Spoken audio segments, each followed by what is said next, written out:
Hello, my name is Amanda Pitts, Executive Director at the Coleman Institute for Addiction Medicine. I am really excited to have two very special guests here with me today. Coleman Institute is an outpatient accelerated detox, and we have patients that complete our process in as little as 3 to 8 days. I am proud to say that we have 98% of our patients that complete the detox process.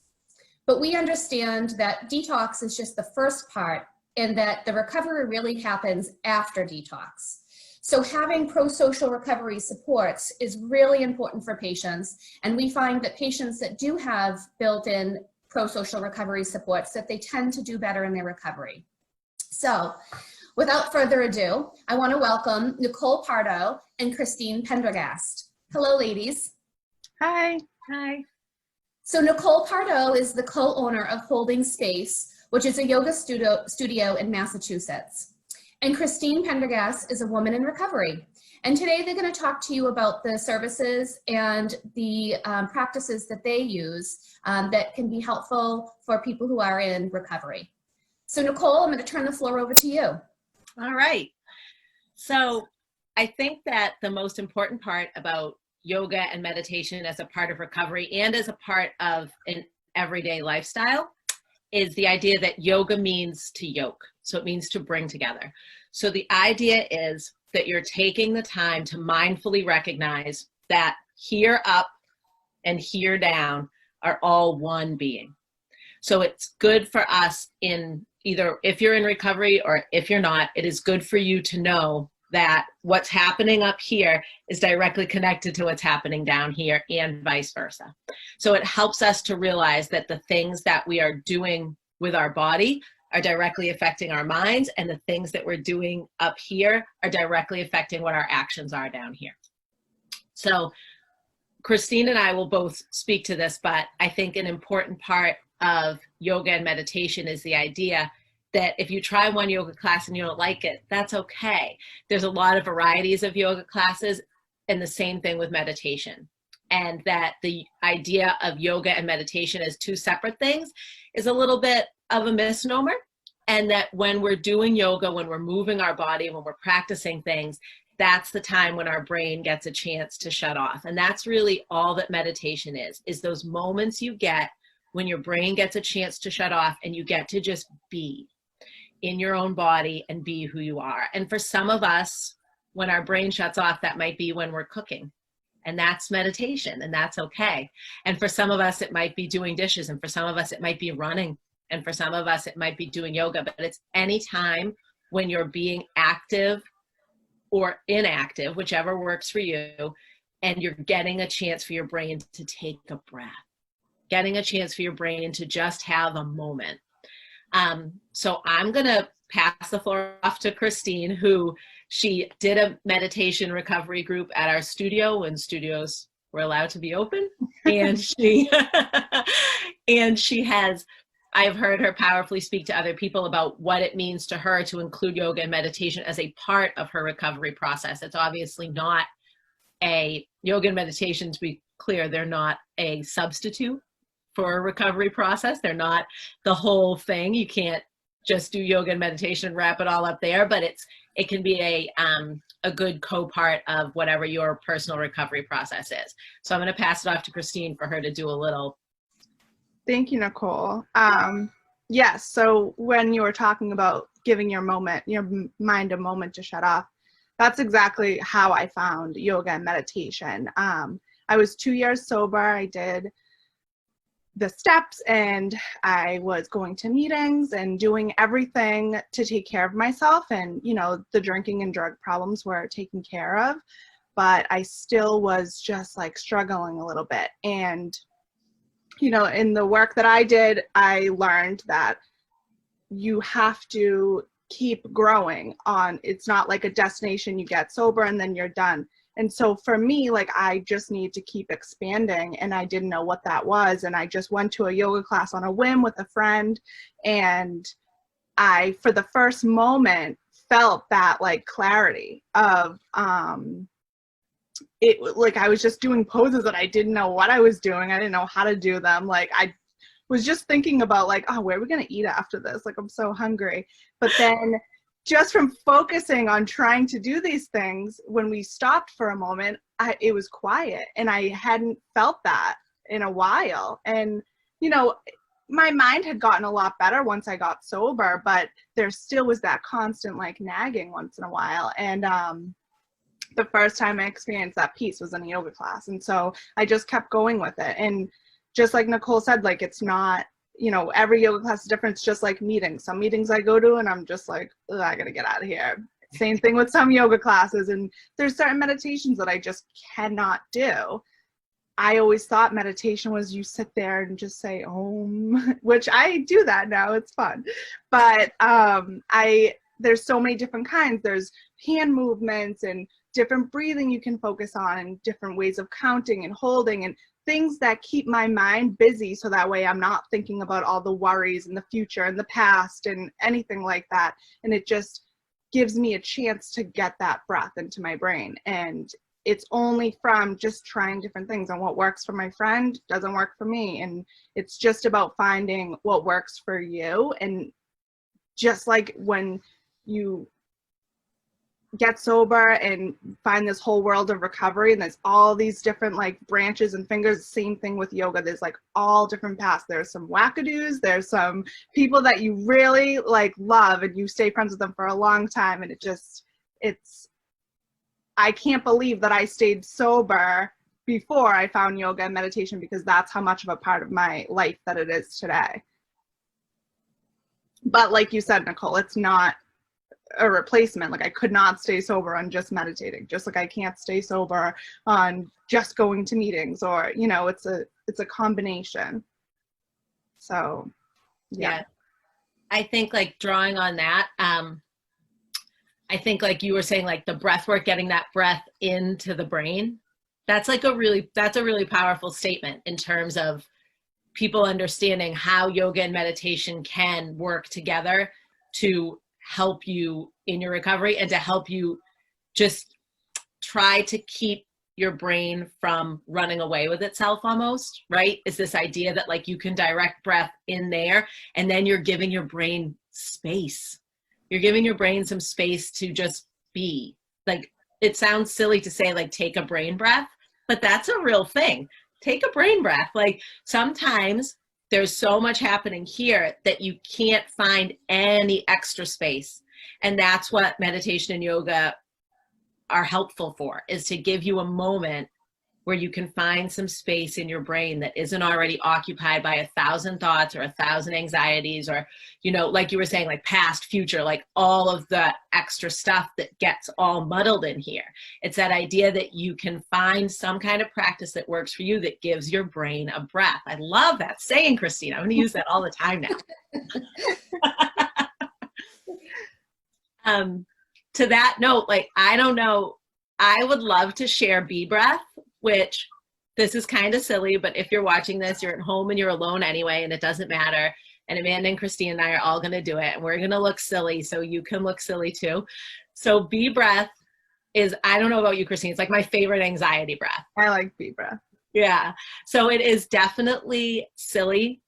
The first time you do it, it feels really like, just like you're being a weirdo, but you are being a weirdo, and that's okay. We're all weirdos. So I have to take my glasses off for it. So I'm going to demo it first, and then we'll all do like one long breath of it. And probably everybody watching us at home is just going to watch us be weird, but that's all right. So you take your hands, you cover your eyes, and you use your thumbs to just block off your ears, so that what you're doing is you're creating your own little cocoon, which for some of us, when we get anxious, that's good in and of itself, because it's that moment of just like, oh, I can block everybody else out. But if covering your eyes makes you uncomfortable, you can block your ears, just give yourself a little like blinders, like a horse, right? And then gaze down, so that you're coming in, but you don't necessarily have to close your eyes. So I'll do it first, and then all three of us can do it together. So you block your ears, you cover your eyes, you take a big breath in, and then you hum it out. You're making a noise like a bee.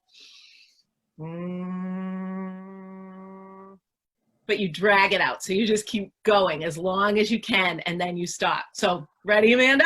I'm ready. What did I get myself into? Big breath. I love it. Block it out. It's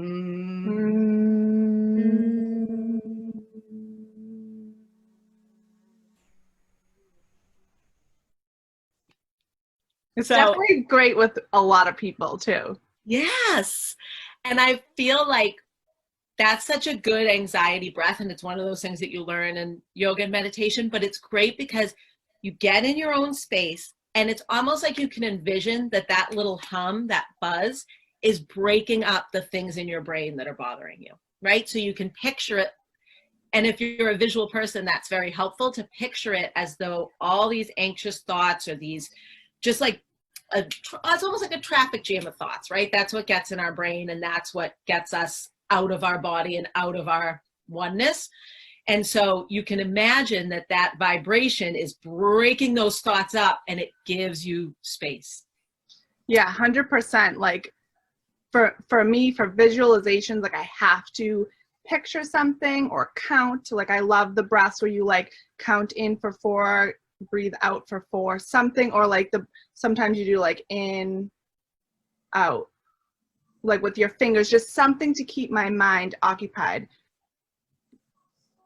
other than just breathing or, so the B one, I love that. And, what was the other one that I used to, just, so when I'm home, I love to do these ones with your hands, like inhale, exhale, push it away, bring it together. There's all sorts of different ones like that. But sometimes like I need to do this stuff like out in the real world. And like, I'm not going to say to my boss, I'm going to go like in the corner and for a couple minutes. You know what I mean? So just the counting or visualizing, like you had said, like sometimes like I'll imagine like I'm inhaling and it's like a certain color goes all the way to my toes and then it changes and a color comes out, or just anything like you can come up with. Like there's yes, there are these like amazing laid out techniques that already exist and have existed for thousands of years for a good reason, but there's always like you can always improvise and you can always just like come up with like anything in the moment to just get you there. But same with like how yoga goes with meditation, like it's so helpful when you can like move your body and get going, even if it's just like 2 poses that you alternate in between. And then if you try to meditate after that, it's like so much easier than getting up in the morning and being like, okay, I need to meditate before my day, or like think you have to do it for 10 or 15 or 20 minutes. Like I meditate for 2 minutes in the morning. Sometimes like I don't even make it to that, but any amount of just giving yourself, it's just like your phone or your computer, like you can't just constantly like run it. It will just die. Like you have to sometimes, like when your computer's not working, what do? You restart it. When your phone's like glitching out, you restart it always. Like you don't just like run it constantly.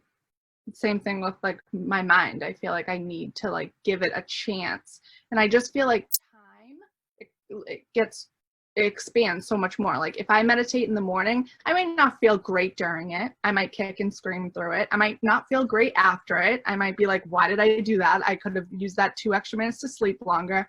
But the rest of my day, for some weird reason, just goes a little more smooth. Like the morning just seems like a little bit longer. Like I have a little extra time, and it's just because my mind is slowing down. I'm not thinking, and I'm a waitress and a bartender, so like my mind's always thinking the next 5 steps ahead, you know what I mean? So it makes it even worse, but it just gives me that chance to just worry about like what I'm doing right now. Even if you're just repeating, sometimes I just repeat what I'm doing. Like when I used to work in an office, torture, but I would be like, I am filing Janie's file, I am walking to the bathroom. And if you can just narrate your life in your head, it doesn't give room for like, why is everyone being so rude? Why do I have to work here? Why, you know what I mean? Like all those like crazy things. That's why being with children is like so exciting and fun, because you're like, look at that duck, look at the bird, look at the plane, you know, like you're noticing what is going on around you in your life. And that's, I feel like, what meditation gives you. It's just to be in the moment at the moment.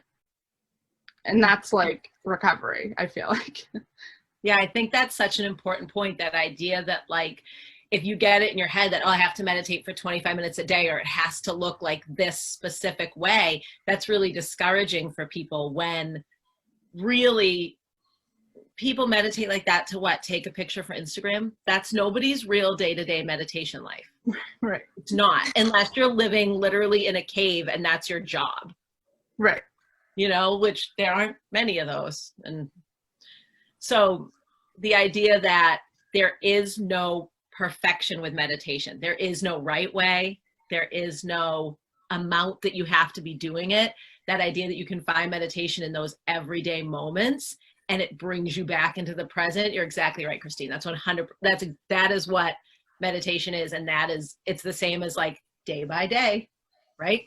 One day at a time, like a moment at a time. Right. I can only be sober for today. I can't be sober for tomorrow because it's not here yet. I can be for today. Right. And that's the same. It's getting your head to that same mentality. Meditation really helps you do that. Be like, wait, I'm here though. I'm not there and I can't be there. It's impossible to be in tomorrow. So it's up to me to take my breaths right now. And I think, like you said, like if I do some yoga poses, I definitely have a way easier time meditating. I know that for some people, especially when they start, they feel like, well, I don't know what I'm doing. This is awkward.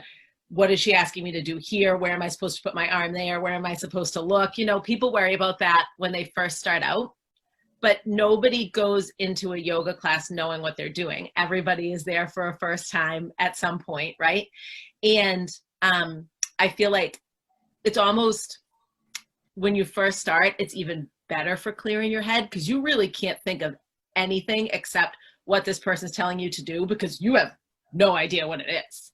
So right. It's like, it's that really sweet spot between, is it a little uncomfortable and a little awkward to walk into class for the first time? Of course it is. It's uncomfortable and awkward to do anything for the first time. But that is like this magic moment where because you have no idea what you're doing, you can't think about anything else except for what you're doing. And we get so few of those precious moments where we can think of nothing except for what we're doing, that it's like a really wonderful way to start to get that idea of like, oh, maybe I could, for just a couple moments a day at a start, focus on nothing but the right now. And then, right. And it's not like that the whole time. Like when you're meditating, you're not getting that peaceful. And that's the other thing. Like I thought I was doing it wrong or it wasn't working because I thought the whole time I was supposed to feel this like bliss. It's like a few seconds here and there that you'll be like, oh my God, like it's just like when you get into recovery and you stop obsessing about using, you like stop for a moment and you're like, oh my God, I didn't think about like using today, or I didn't think about drinking. And it's just such a weird feeling because you're like, I didn't even realize I did that. But it's just like a nickel and dime here and there where you like in meditation, you're like, oh my God, I just wasn't thinking about anything. And then you start thinking about everything and it's over. But like you get those like few little moments where, okay, it's like worth it. And then those moments come more and more, but in the beginning, it's not a lot. And you're not going to feel like that the whole time. And in a yoga class, like, I have no idea what I'm doing. And when I first started, like, I didn't know what was going on or anything, but that's why it's called a practice. Like nobody is there to like learn and perfect this sport and then like go and compete or anything like that. It's your practice. And like, there are days when like, there are poses that I can do, but I choose not to because right now I need to like restore, or, you know, there are some days that I need to like push and do a little extra or whatever it is, but it's very personal to every single person. And there's no rule. Like, yes, there are certain positions that you stand in, but it's like, some of them are literally just standing there with your palms open. Like, it's not this crazy complicated handstand, grasshopper, all these crazy, like cool acrobatic things. Those are fun and those are great. But you can do yoga just by sitting and placing like your heels in a certain position and just making sure your spine is straight so that way you can breathe. And like that is a yoga pose and you can do that so easily. And yeah, super accessible. I feel like I always tell people like you don't lace up sneakers for the first time and run a marathon. People get this idea that like, well, I'm not flexible so I can't do yoga. Like, what? Like, no one expects people to go into their first yoga class and be I don't expect people to come into their 500th yoga class and do something crazy, right? You're, like you said, it's a practice. You're doing what your body needs that day, which might be way different than what someone else's body needs that day. But that's a part of the practice, is learning to trust that what you're hearing from here and what you're hearing from here, they can align, and they're not going to align all day, every day. And if someone tells you that their body and their mind align all day, every day, they're lying, right? But it's getting this practice and this idea that like here can listen to here and here can listen to here, and you can start to coalesce, right? You can start to yoke that like mind body together. Exactly. And it's an ongoing thing. It never ends. You never get to a point in yoga where you're like, I've done every single pose. Okay, I'm done. Gonna go move on to something else. Like, it's a part of your daily life, and there's so many aspects to it. Like, even just yoga and meditation are not the only aspects. There's like a whole eightfold map to life if you want it. And there's many other different aspects about it, and you can get as deep as you want or stay just, just incorporate a few things into your daily life just to help. Yeah, it's just like really, like you were saying, Amanda, like the detox isn't the end, right? The recovery is it's really the beginning, and the recovery is the process. Like, you never are done with recovery. You're never like, well, all right, done all the meetings there are to do and we're good here. Like, it's the same thing. It's this idea that it is a practice, that these are things that keep evolving, and you try new things and you see what works for you and you discard what doesn't work for you, no matter how many other people it works for. Like, nope, that's not a part of my path, and that's okay. This is a part of my path, and that's the way it's supposed to be for me. It's that same idea of like trying things. And then if you don't like it, not beating yourself up for not liking something, being like, okay, that's not me, I'll try this one instead. And that's an okay thing to give yourself permission to do, to create your path the way it's supposed to be for you, and to pick and choose what you need. Because there are, like you were saying, Christine, like there's so many options in yoga, in meditation. There's so many options in recovery. There's so many different ways that people work their steps. There's so many different ways that people incorporate meetings, and that people, incorporate like yoga and meditation and stuff. It's all about giving yourself permission and trusting your process, your practice. Right. And tell everyone why you do yoga. Because it's not socially acceptable to what? Punch people in the face. I love that. So true. It's like, you do yoga because I can't just sit here and let my mind swallow me whole. Like, I need a break. And there are times where I'm like, I don't have to meditate. I don't have to go to meetings. I don't want to do this. I don't want to have to do all this extra stuff just to feel normal. And then when I really don't feel good and it's backfiring on me, then I'm like, oh, that's why I have to do all this stuff. And then you're like begging to do it because you get the relief that you need. Yeah. And I'm a firm believer that, like you said, like, I don't want to have to do all this stuff to feel normal. I think that everybody has to have some kind of process, some kind of life practice. Whether you're in recovery or not, you have to have some kind of life practice that helps you process everything that goes on up here. And if people don't have that kind of practice, then they backslide into habits that are just not good for them. And they may not acknowledge it for their whole life. And it might be that when you get into a practice that works for you, that people might feel like, well, you're always going to these meetings, you're always going to that class, or you're always like, oh, I can't, I have like yoga, or I can't, I have a meeting. But those are people who aren't doing anything for themselves. And it's like, you have to accept that sometimes you're going to be doing things for you that other people aren't going to understand, and that they're going to and you have to acknowledge that that is not your process being bad, that is them not having a process. And that's okay. You can't force process on people, right? You can't make people work on themselves. You can't make people do the things that are good for their brain and good for their body, but you can give yourself permission to not listen to people who are telling you that what's good for you is like too much. Does that make sense? Mm. Absolutely. So true. Well, this has been fantastic. The two of you are such inspirations, and I so appreciate that you've taken the time to do this morning. I think that many people who are watching this will we'll be able to look at being able to incorporate some of these practices into their lives. I know I will be doing the bee breath because my anxiety needs it.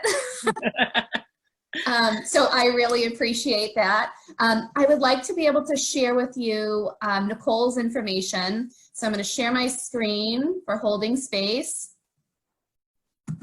So with the current situation with the pandemic, Nicole has needed to adapt her studio to a virtual system. And so please take a look her up.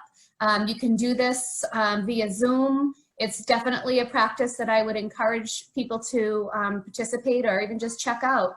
So thank you, Christine and Nicole, for the time this morning. I really appreciate it. Thank you, Amanda. Thank you. All right, bye-bye. Thank you. Bye. Thanks.